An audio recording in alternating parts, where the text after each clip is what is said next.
Hello and welcome to RT Ministries. My name is Dwayne and this is the Bible study portion of RT Ministries. We're just about through the book of John. We're on John 21. I doubt I'll finish it today because I very rarely get that far, but we'll see. If not today, next week we'll start another book. I'm not sure what it is yet, but all right, let's John 21:8. And to recap a little few verses before, Jesus was standing on the shore and he asked them if he had any fish. They answered him no. And he told them to cast the net on one side of the boat. They were fishing all night, didn't get a thing. Somebody at that time, they didn't know who it was, but Jesus from shore told them to cast it on one side. They pulled it in. They had so many fish they couldn't pull it in. And Peter knew it was the Lord, so he got so excited. He took his outer garment off and jumped into the sea, and that's where we left him. He was in the sea, headed to shore. And you gotta admire the zeal of Peter. You gotta admire the zeal of Peter. You know, especially after Peter denied the Lord. He had to have been feeling awful guilty of what he did. You know, and sometimes we should feel guilty of what we do too. A lot of times guilt is there for a reason. It's supposed to correct you. All right, John 21:8. But the other disciple came in the little boat, for they were not far from the land, but about 100 yards away, dragging the net full of fish. The other disciple was probably John. Came in with a little boat, dragging the fish, and Peter jumped in the ocean, came himself. 9. So when they got out on the land, they saw a charcoal fire already laid and a fish placed on it and bread. So Jesus made them breakfast. You know, the Bible says in heaven there'll be a big feast waiting for all of us. And the Bible even says Jesus will serve us, which is almost too much for my mind to comprehend because we should be serving him. But I can't wait for that big feast. And all the people and all the Christians, imagine the fellowship with God, number one, and then all the Christian people that's ever been saved and is in heaven. 10, Jesus said to them, bring some of the fish which you have now caught. 11, Simon Peter went up and drew the net to the land full of large fish, 153. As though there were so many, the net was not torn. And God made it so the fish wouldn't tear the net. And, you know, it's another way of seeing and knowing that God can do whatever he wants to do. So trust him. I think if God made the universe and keeping the whole universe together and keeping the birds fed, all the animals fed, and us fed, I think he can handle all the issues in your life. He's worthy of your glory and worthy of your worship. 12, Jesus said to them, come and have breakfast. None of the disciples ventured to question him, who are you, knowing that it was the Lord. So they knew it was the Lord. Didn't quite know what to say to him, but they knew it was the Lord. 13, Jesus came and took the bread and gave it to them, and the fish likewise. 14. This is now the third time that Jesus was manifested to the disciples after he was raised from the dead. And he showed himself to the disciples after he was put to death. You know, when you see somebody bloodied up and put on the cross and die, and then you see him back alive again, I think they were almost in too much awe to say anything to him. It was still sinking in, you know. 15, so when they had finished breakfast, Jesus said to Simon Peter, Simon, son of John, do you love me more than these? Now, first thing after breakfast, Jesus looked at Simon and said to Simon, son of John, do you love me more than these? Now, who are these? It's got to be the disciples. Because Peter was hanging around with the disciples and his fishermen buddies, and that's what he did before he came to the Lord. So Jesus asked him, Simon, son of John, do you love me more than these? In other words, do you love him more than your job? Do you love him more than the people you're comfortable with, more than this fish and everything you used to do? Do you love me more than these? And it's the same question I can ask you. Do you love the Lord more than your job? Do you love the Lord more than your family? Do you love the Lord more than your kids? Do you love the Lord more than your wife or husband? Do you love the Lord the most? This is what he's getting after Peter. It's a question we all got to ask, and it's a conscious choice to put something. If your treasure's the Lord, it'll show because you love him the most. He said to him, "Yes, Lord, you know that I love you." Okay, he answered him, "Yes, Lord, you know that I love you." Jesus said to him, "Tend my lambs." Okay? Jesus' only remark to him was, Peter said, "Yes, Lord, you know I love you." And then Jesus just said, "Then tend my lambs." If that's true, then tend my lambs. Meaning take care of his people. Peter wasn't really taking care of the disciples or being a leader at that time. He just brought everybody back. He went back fishing and everybody followed him.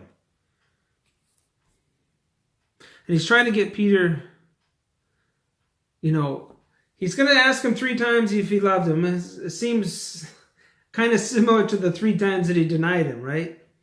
Now he's going to ask him 3 times that he loved him. 16, he said to him again a second time, "Simon, son of John, do you love me?"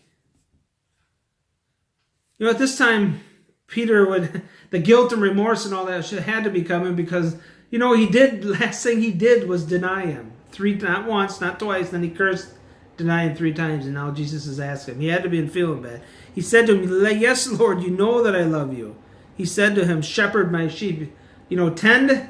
When you tend to your sheep, you take care of them. But when you shepherd them, you lead and guide them. He's taken them he's taken Peter to a point of, I think, leadership here. Getting it back in his head about the leadership. Because he was supposed to be a leader to his people. So he went from tending to shepherding. Then shepherd my sheep. And Peter he had to have been thinking now, he wants me to shepherd him. 17. He said to him a 3rd time, "Simon, son of John, do you love me?" Now, if you're asked this 3 times, you start thinking, Lord he's not believing what I'm telling him. This is why I said Peter was grieved, because he said to him the 3rd time, "Do you love me?" He said to him, "Lord, you know all things. You know that I love you." Then Jesus said to him, "Tend my sheep." In other words, Peter, be a leader. Feed my sheep, shepherd my sheep, tend to them. Any good shepherd tends to his sheep. You have to lead. And I like what Peter said, "You know that I love you. You know all things." Sometimes even the way we act sometimes, we're despicable. So even as Christians, we act shamefully sometimes, and we got to remember sometimes the only thing that we need to remember is that the Lord knows all things. Despite my actions, the Lord knows that I love him. In my heart, he knows that I love him. And Peter was appealing to God's sovereignty and, "Lord, you know my heart." And he said again, "Tend my sheep." Look, if Peter really loved the Lord, he would lead and guide his people, right? He would get his act together, forget about fishing, because Peter did go back to what he was used to. The Lord told him to wait for him, and then Peter was, of course, couldn't wait that long, so went back to doing what he used to do before the Lord found him. Now his job was to tend and shepherd his people. Lead his people. 18, "Truly, truly, I say to you, when you were younger," he's talking to Peter, "you used to gird yourself and walk wherever you wished." Okay, when Peter was younger, Peter could do whatever he wanted, right? Before the Lord came, Peter could do whatever he wanted. But when you grow old, you will stretch out your hands, and someone else will gird you and bring you where you do not wish to go. Okay? Peter was warning, or saying prophetically, look, before I came to you, you could do whatever you want. Now, other people you're going to be taken places where you don't want. Your hands are going to be stretched, meaning the way he was going to die, and he's going to be crucified. And now you're going to go where you don't want to go, because now he's in control. You know what, Christian? You might go where you don't want to go either. We all might go where we don't want to go. That's up to the Lord, whatever he has planned for. I don't know what he has planned for me in the future or you. Whatever it is, it's okay, right? Trust him. Now this, he said, signifying what kind of death he would glorify God, and Peter was going to be crucified. You might go in a way to might go in a very painful way. You might go in a martyred. You might be martyred in the future just to glorify God. If that's true, then glorify God. God will give you the strength to do it. And we had spoken this, he said to him, "Follow me."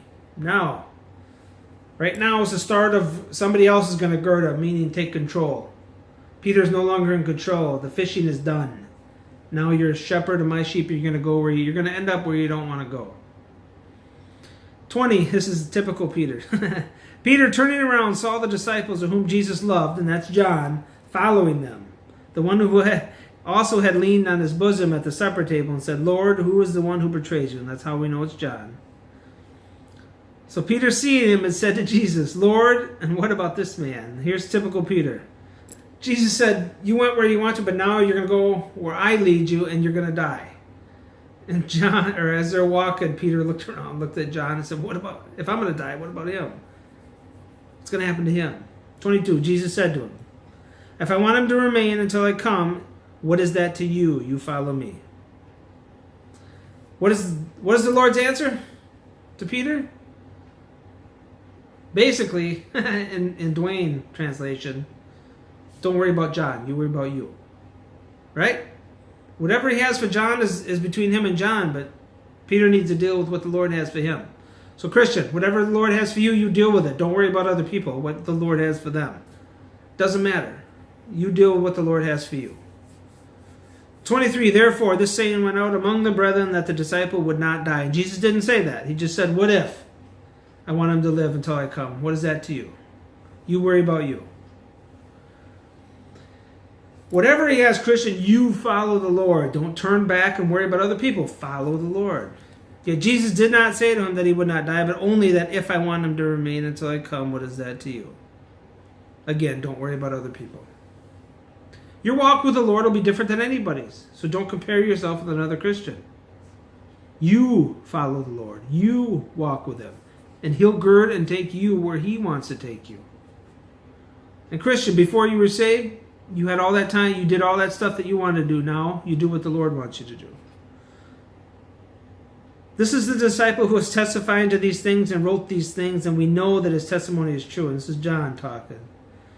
And there are also many other things in which Jesus did, which if they were written in detail, I suppose that even the world itself would not contain the books that it would be written in. Look at John ended the book by saying Jesus did many more things than I've recorded.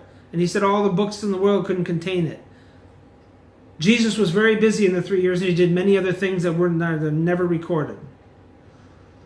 The whole book of John was written here. Now that we're done with John, the whole book of John, you could summarize. John wrote this book to show that Jesus Christ obviously is the Messiah, but Jesus Christ, moreover, is God, right? A good portion of the book of John was written so you know Jesus Christ is God. He's the Almighty. He's the Messiah. I hope you enjoyed the book of John. It's a wonderful book. I could have taken so much more time, but I'm trying to get the New Testament done for everybody out there. So look, you can trust Jesus Christ. He is the Messiah. He is God. And you worry about your walk with him. Don't worry about other people's walk with him. You just walk and talk with the Lord. Pray continually in your mind. Talk to him like you would talk. Just talk. People think you got to get down in a prayer huddle to talk to the Lord. Look, if he's your father, then talk to him. Right? Just talk to him. Enjoy your relationship with him. Walk with him and talk with him. Thanks for tuning in. I'll see you next time. Bye.